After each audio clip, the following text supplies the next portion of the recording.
Quelle joie de vous avoir ici avec moi.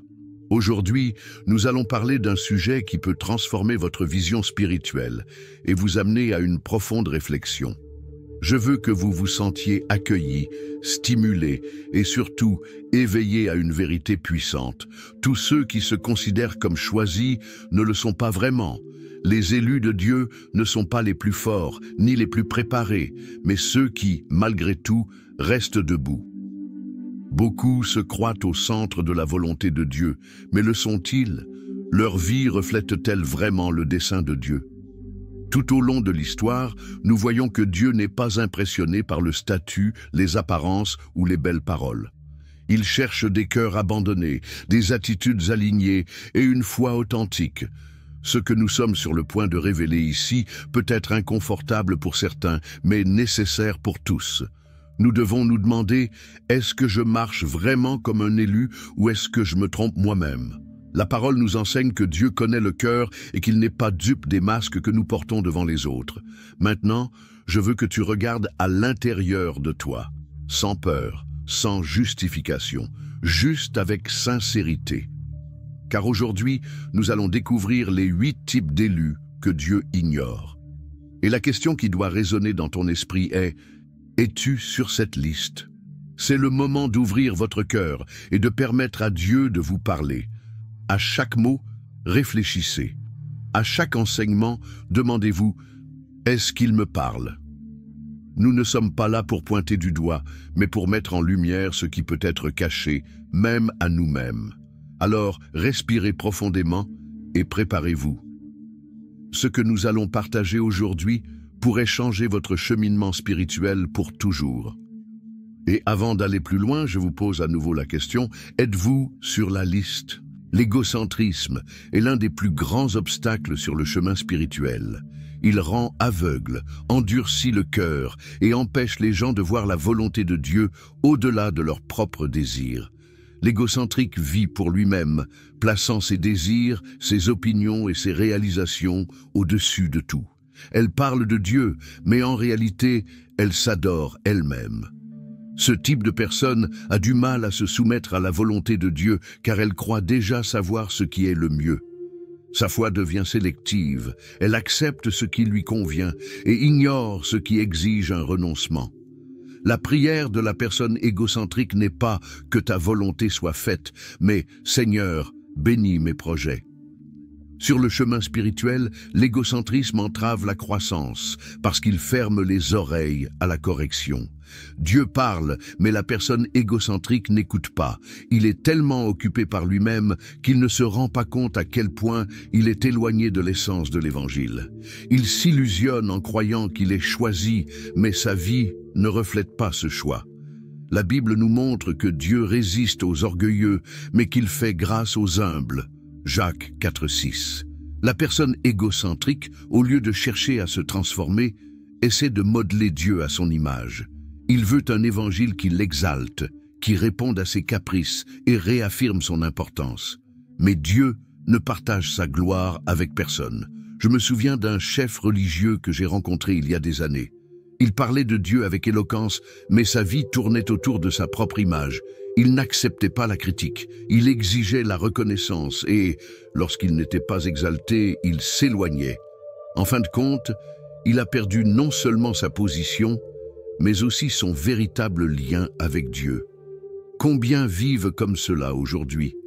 Ils veulent les avantages de la foi, mais ne s'abandonnent pas vraiment. Ils veulent la couronne, mais rejettent la croix. Ils oublient que Jésus nous a appelés à servir et non à être servis. L'égocentrisme nous éloigne du cœur de Dieu, qui choisit les humbles et non les exaltés.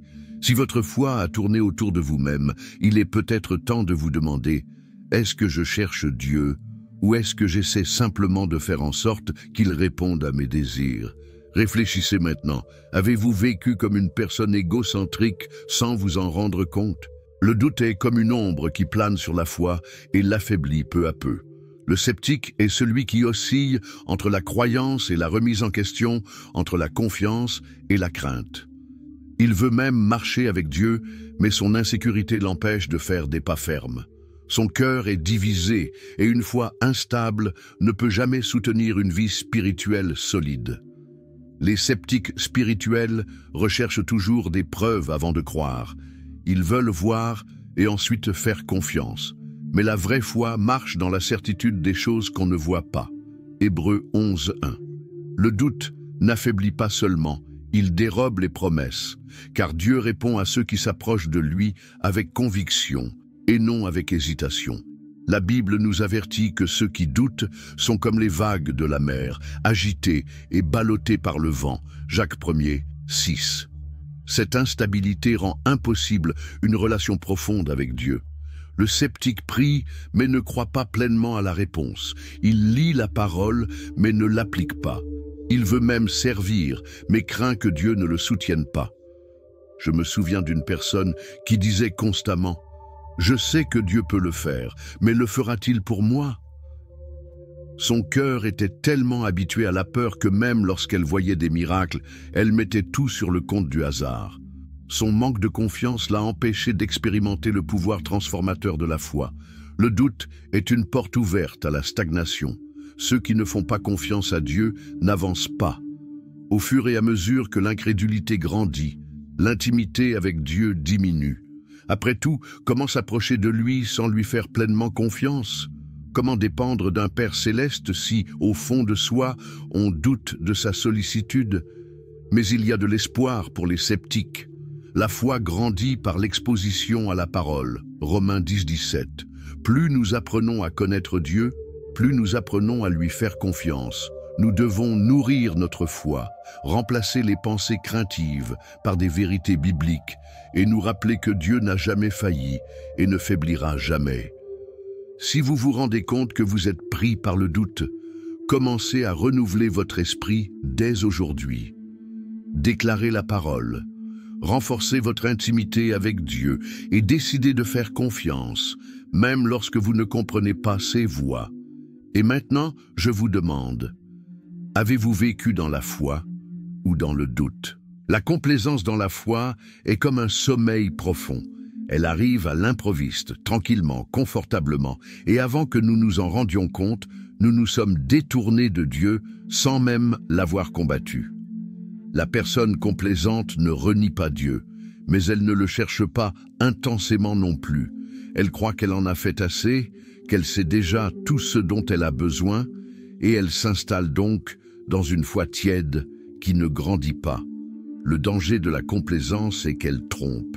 Contrairement aux rebelles ou à l'incroyant, la personne complaisante ne se rend pas compte qu'elle est spirituellement endormie. Elle continue à aller à l'église, à écouter des messages, peut-être même à prier, mais sans passion, sans transformation. Elle vit dans sa zone de confort, sans défi, sans se permettre de grandir.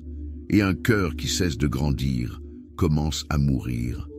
La Bible nous en avertit dans Apocalypse 3:16. Parce que tu es tiède, que tu n'es ni froid ni chaud, je vais te vomir de ma bouche. Dieu ne se satisfait pas d'une foi indifférente. Il nous appelle à quelque chose de plus grand, à un engagement réel, à une vie qui brûle du feu de sa présence. Mais les personnes complaisantes éteignent ce feu, se contentant d'une foi sans vie, sans fruit et sans impact. La complaisance dans notre foi est dangereuse, parce qu'elle nous fait passer à côté du meilleur de Dieu. Ce qui nous émouvait autrefois nous rend aujourd'hui indifférents. Ce qui brûlait dans nos cœurs devient une habitude mécanique. Et pire encore, la plupart des complaisants ne se rendent compte de leur éloignement que lorsqu'ils ont presque tout perdu sur le plan spirituel. Si vous avez l'impression que votre foi n'est qu'un rituel sans vie, il est temps de vous réveiller. Dieu ne nous a pas appelés à une marche stagnante.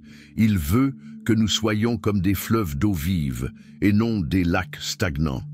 Pour grandir, il faut sortir de sa zone de confort. Pour aller de l'avant, nous devons reconnaître où nous nous arrêtons. La personne qui juge est celle qui ne cesse de souligner les erreurs, mais qui voit rarement les siennes.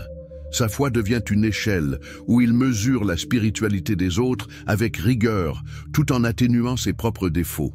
Il observe, critique et condamne, mais ne tend guère la main pour aider. Au fond de lui, Il croit que sa façon de servir Dieu est la seule bonne et que quiconque pense ou agit différemment est dans l'erreur. Cette attitude crée un mur entre lui et les autres. Après tout, qui aime côtoyer quelqu'un qui ne fait que souligner les défauts? La personne qui porte des jugements, au lieu d'attirer, aliène. Au lieu d'être le reflet de l'amour de Dieu, elle devient le symbole de l'intolérance et de la rigidité. Elle ne réalise pas que la grâce qu'elle a reçue devrait être la même que celle qu'elle offre aux autres. La Bible nous enseigne que nous serons jugés avec la même mesure que nous jugeons. Matthieu 7,2. Cependant, le juge oublie cela. Il exige la miséricorde pour lui-même, mais la donne rarement. Sa foi devient un tribunal où il se sent autorisé à déterminer qui est digne de la bénédiction de Dieu et qui ne l'est pas. Mais est-ce là la véritable mission d'un élu? Je me souviens d'une femme qui, pendant des années, a critiqué les autres au sein de l'Église. Pour elle, personne ne priait assez, personne ne jeûnait assez, personne n'était aussi dévoué qu'elle, mais sa vie était solitaire. Peu de gens l'approchaient car sa présence constituait un fardeau plutôt qu'un accueil. Avec le temps, elle s'est rendue compte qu'elle repoussait les gens et que, lorsqu'elle avait le plus besoin de soutien, elle n'en trouvait pas. Le danger d'un jugement excessif est qu'il endurcit le cœur. La personne qui juge oublie que nous sommes tous dans un processus constant de croissance. Au lieu d'aider les faibles, elle les méprise. Au lieu d'offrir des paroles d'encouragement, il lance des condamnations. Et, sans s'en rendre compte, elle devient exactement le genre de personne que Jésus réprimande. Les pharisiens, qui se préoccupent davantage des règles que du cœur des gens. Mais il y a une issue. L'Évangile nous appelle à la compassion et non à la condamnation. Lorsque Jésus a rencontré la femme prise en flagrant délit d'adultère, il aurait pu la juger, mais il a choisi de lui pardonner et de la guider pour qu'elle ne pêche plus. Jean 8,11. Telle est l'essence du royaume, transformer des vies par l'amour et non par le poids de la critique. Si vous avez remarqué un esprit critique en vous, demandez à Dieu un cœur plein de grâce, remplacez la condamnation par la compréhension. Au lieu de montrer du doigt, tendez la main. Au lieu de critiquer, priez. Rappelez-vous, Dieu n'a pas appelé les élus à être des juges, mais à être des lumières. Et maintenant, je vous demande, avez-vous été un reflet de l'amour de Dieu ou un simple juge du comportement des autres? La recherche de la justice est louable, mais lorsqu'elle est poussée à l'extrême, elle peut devenir un fardeau dangereux. Le juste excessif est celui qui se considère comme spirituellement supérieur, irréprochable et au-dessus des autres. Il ne s'en rend pas compte, mais son obsession de la sainteté ne vient pas de l'humilité, mais de l'orgueil. Au fond de lui, il croit que ses bonnes œuvres et sa justice personnelle le rendent plus digne devant Dieu. Cette mentalité conduit à une erreur dangereuse, l'hypocrisie. Celui qui se considère comme excessivement juste a tendance à se considérer comme un exemple absolu tout en jugeant sévèrement les autres. Or, la Bible nous enseigne qu'il n'y a pas de juste, non, pas un seul. Romains 3,10. En d'autres termes, quelle que soit notre droiture, elle ne sera jamais suffisante pour mériter la grâce de Dieu. Le plus grand problème des justes excessifs est qu'au lieu de s'appuyer sur la miséricorde divine, ils se fient à leur propre force. Ils croient que leurs efforts personnels les placent à un niveau spirituel supérieur. Ainsi, sans s'en rendre compte, ils commencent à ressembler aux pharisiens, qui s'enorgueillissaient de leur religiosité, mais dont le cœur était éloigné de Dieu. Je me souviens d'un homme qui s'enorgueillissait de sa discipline spirituelle. Il jeûnait constamment, priait pendant des heures et évitait tout ce qui pouvait être considéré comme mondain. Mais au lieu d'utiliser sa vie comme un témoignage de la grâce, il utilisait ses pratiques pour mesurer la spiritualité des autres. Quiconque ne suivait pas ces règles était considéré comme froid ou faible dans la foi. Ses intentions étaient peut-être bonnes, mais son attitude aliénait les gens au lieu de les attirer vers Dieu.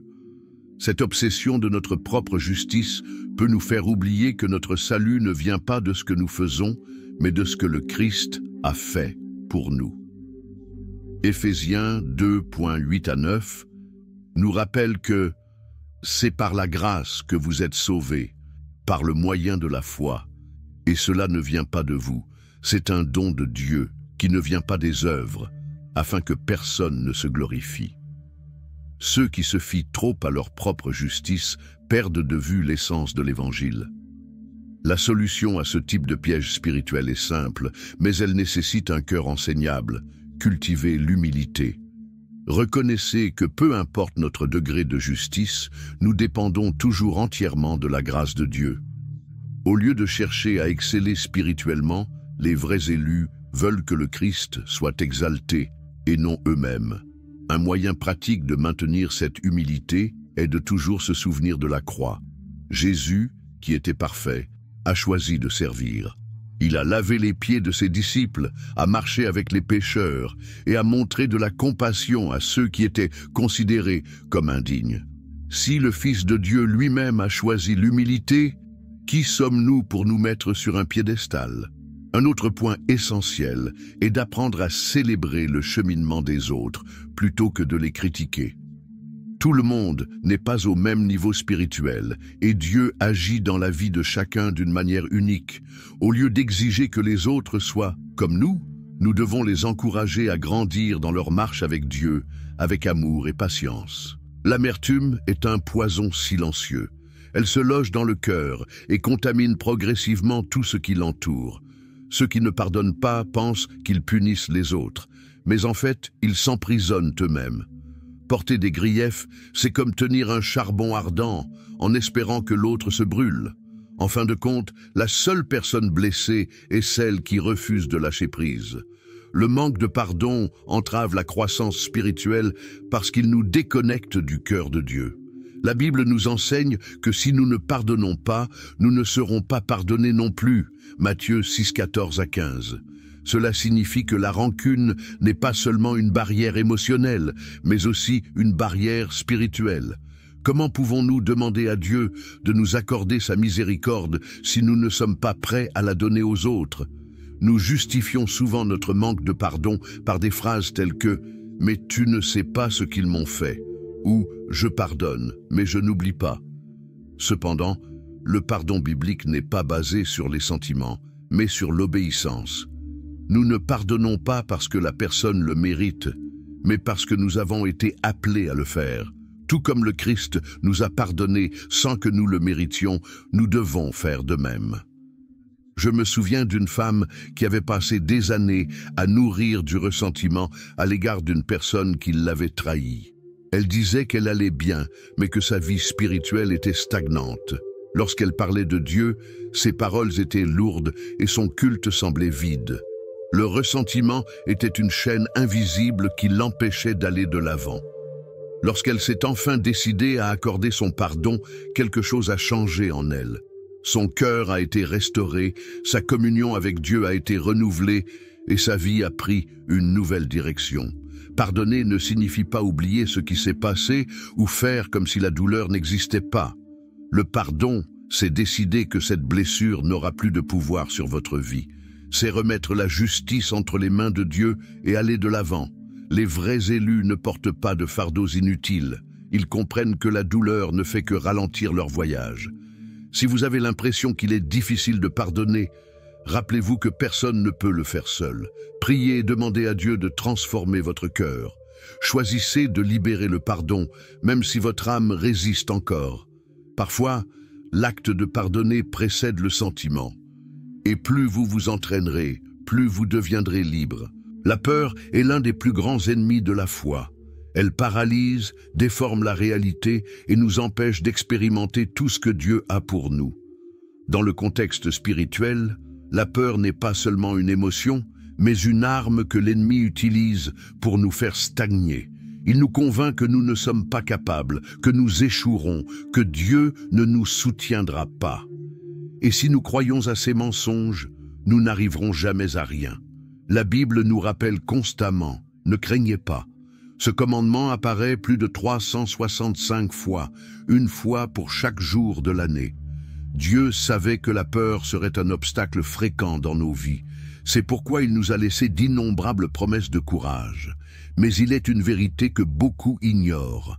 La peur ne disparaît pas avant que nous agissions. Elle disparaît lorsque nous décidons d'agir malgré elle. Combien d'occasions ont été manquées à cause de la peur? Combien de fois Dieu nous a-t-il appelés à quelque chose de plus grand, mais nous avons hésité? Nous voulons des certitudes, des garanties, nous voulons voir tout le chemin avant de faire le premier pas. Mais la foi ne fonctionne jamais ainsi. Pierre n'a connu le miracle de la marche sur l'eau que parce qu'il a eu le courage de sortir de la barque. Je me souviens d'un homme qui disait toujours qu'il se sentait appelé par Dieu à quelque chose de plus grand, mais qui avait peur d'échouer. Il attendait le moment parfait pour agir, un moment où il n'aurait plus peur. Ce jour n'est jamais arrivé. Et pendant qu'il attendait, les années passaient. Son insécurité l'a enfermé dans une vie étriquée, loin du but pour lequel il avait été créé. La peur nous empêche d'agir, de grandir, d'obéir. Elle nous maintient dans notre zone de confort, un endroit où rien ne change, où tout reste inchangé. Mais Dieu ne nous a pas appelés à une vie moyenne. Il nous a appelés à aller de l'avant, à conquérir, à vivre par la foi et non par ce que nous voyons. Et maintenant je vous demande, qu'est-ce que Dieu vous a appelé à faire et que la peur vous a empêché de faire? Combien de temps laisserez-vous la peur décider de votre destin? Nous vivons à l'ère de la distraction. Jamais auparavant nous n'avons été autant bombardés d'informations, de divertissements et de soucis. Le monde réclame notre attention en permanence et sans s'en rendre compte, beaucoup finissent par s'éloigner de Dieu simplement parce qu'ils sont trop occupés. La personne distraite ne rejette pas la foi, elle la met simplement en veilleuse, ce qui la refroidit progressivement sur le plan spirituel. Jésus nous a mis en garde à ce sujet dans la parabole du semeur. Il a parlé de la semence tombée parmi les épines, représentant ceux qui entendent la parole, mais qui sont étouffés par les soucis de la vie et la tromperie des richesses. Matthieu 13, 22. Le problème de la personne distraite n'est pas un manque de foi, mais un manque de priorité. Elle aime Dieu, mais son esprit est divisé entre tant de choses que sa spiritualité devient faible et incohérente. Combien de fois avez-vous essayé de prier, mais votre esprit était ailleurs? Combien de fois avez-vous voulu lire la Bible, mais quelque chose de plus urgent est arrivé? Les distractions ne semblent pas dangereuses au début, mais avec le temps, elles nous éloignent de la présence de Dieu. Et le pire, c'est que beaucoup d'entre elles ne sont pas mauvaises en soi. Le travail, la famille, les médias sociaux, les responsabilités. Mais lorsqu'elles prennent tout notre temps, elles volent l'espace qui devrait être consacré à notre relation avec le Père. Je me souviens d'un jeune homme qui disait toujours vouloir se rapprocher de Dieu, mais qui ne trouvait jamais le temps. Il travaillait, étudiait, s'occupait de sa famille et à la fin de la journée, il était épuisé. Il voulait bien faire, mais sa vie était trop remplie pour Dieu. Résultat, il sentait que sa foi s'affaiblissait et il ne comprenait pas pourquoi. Jusqu'à ce qu'il comprenne que ce n'était pas une question de temps, mais de priorité. La vérité est que nous trouvons toujours du temps pour ce que nous considérons comme essentiel. Si Dieu est vraiment une priorité, nous créerons des moments pour être avec lui. Quel que soit notre emploi du temps, si nous le voulons, nous pouvons trouver un espace pour prier, lire la Bible et nourrir notre âme. Le problème n'est pas le manque de temps, mais la façon dont nous l'utilisons. Maintenant, je vous pose la question, avez-vous donné à Dieu le meilleur de votre temps ou seulement les restes? Vos priorités reflètent-elles votre foi? Tout au long de ce voyage, nous avons exploré 8 types de personnes que Dieu ignore. Nous avons parlé des égocentriques qui se placent au centre et oublient Dieu. Les sceptiques qui laissent leurs incertitudes affaiblir leur foi. Les tièdes qui vivent une foi sans engagement. Ceux qui jugent, plus soucieux de souligner les erreurs que d'aimer. Les justes excessifs, qui font davantage confiance à leurs œuvres qu'à la grâce. Les impitoyables, qui portent des fardeaux inutiles. Les craintifs, qui se laissent paralyser par la peur. Et les distraits, qui se perdent dans les soucis du monde et négligent leur vie spirituelle. Je vous invite maintenant à regarder en vous. Vous êtes-vous déjà identifié à l'un de ces profils? Y a-t-il quelque chose dans votre vie qui doit changer? L'intention ici n'a jamais été de porter un jugement ou de pointer des fautes, mais plutôt de susciter une réflexion sincère. Dieu est toujours prêt à nous transformer, mais le changement commence lorsque nous reconnaissons où nous avons besoin de grandir. Le plus incroyable dans tout cela, c'est que personne n'est obligé de rester là où il est. Si vous avez réalisé que vous avez été tiède, distrait, critique ou craintif, sachez qu'il est encore temps de changer. Dieu n'ignore pas ceux qui le cherchent sincèrement. Il a les bras ouverts, attendant que vous fassiez le prochain pas. Que devez-vous faire maintenant? Commencez par prendre une décision. Il ne suffit pas d'écouter ce message et d'être mentalement d'accord. Il faut agir. Choisissez aujourd'hui de vous abandonner davantage, de pardonner davantage, de faire davantage confiance, d'aimer davantage. Choisissez de ne pas laisser les distractions vous éloigner, la peur vous paralyser ou l'orgueil endurcir votre cœur. Cherchez à établir un lien plus profond avec Dieu. Ne vous contentez pas d'une foi superficielle ou complaisante. Dieu veut avoir une vraie relation avec vous. Et cela exige un engagement, un abandon et un cœur prêt à changer. Plus vous êtes proche de lui, plus la direction qu'il donne à votre vie est claire. Et rappelez-vous, Dieu ne choisit pas les parfaits, mais il perfectionne les élus. Peu importe où vous en êtes, s'il y a un désir sincère de transformation, il peut vous façonner et vous amener à un nouveau niveau spirituel. Le choix est entre vos mains. Si ce message vous a parlé, envoyez-le à quelqu'un qui a besoin de l'entendre aujourd'hui. Dieu a quelque chose de grand pour les élus, et peut-être que ce mot est la réponse que quelqu'un attendait. N'oubliez pas de vous abonner à la chaîne. Ensemble, grandissons, apprenons et marchons plus près de Dieu. Que Dieu vous bénisse et à la prochaine.